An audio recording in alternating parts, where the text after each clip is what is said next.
అందుకు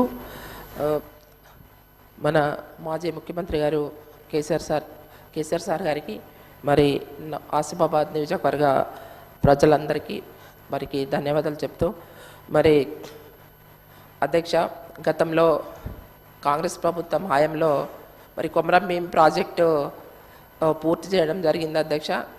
కానీ ఇప్పుడు దాదాపు రైతాంగానికి 46 ఎకరాలకి సాగునీరు ఇవ్వాలి అధ్యక్ష. కానీ ఒక 10 ఎకరాలకు కూడా సాగునీరు ఇవ్వలేకపోతున్నారు అధ్యక్ష. ఎందుకంటే ప్రాజెక్టు పూర్తిగా డ్యామేజ్ కావడం జరిగింది అధ్యక్ష. ఈ సమ్మర్లో దాన్ని రిపేర్ చేస్తే బాగుంటుందని అధ్యక్ష మీ ద్వారా మరి ప్రభుత్వానికి కోరడం జరుగుతుంది అధ్యక్ష. అట్లనే మన వట్టివాక్ ప్రాజెక్టు కూడా గత కాంగ్రెస్ ప్రభుత్వంలోనే అది పూర్తి చేయడం జరిగింది అధ్యక్ష.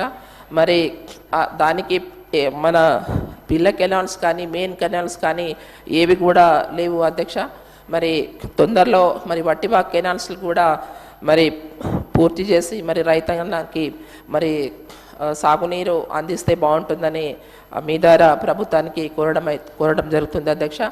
ఇంకోటి అధ్యక్ష, మన కొమరం భీం జైల్ జంగల్ జమీన్ కోసం పోరాటం చేసినామంటే కొమరం భీంని గుర్తించేసి మన గతంలో మన గౌరవ మాజీ ముఖ్యమంత్రి గారు కేసీఆర్ సార్ గారు మరి జిల్లా ఏర్పాటు చేయడం జరిగింది అధ్యక్ష. మరి అక్కడ మెడికల్ కాలేజ్ ఇనాగ్రేషన్ చేస్తాం నడుస్తుంది. కానీ ప్రొఫెసర్స్ 3 ఉన్నారు అధ్యక్ష. మరి అక్కడ ప్రొఫెసర్స్ కూడా లేకపోవడంలో అక్కడ ఉన్నటువంటి మెడికల్ కాలేజ్ చదువుతున్న పిల్లలు ఇబ్బంది పడుతున్నారు అధ్యక్ష. మీ ద్వారా ప్రభుత్వానికి కోరడం జరుగుతుంది అధ్యక్ష.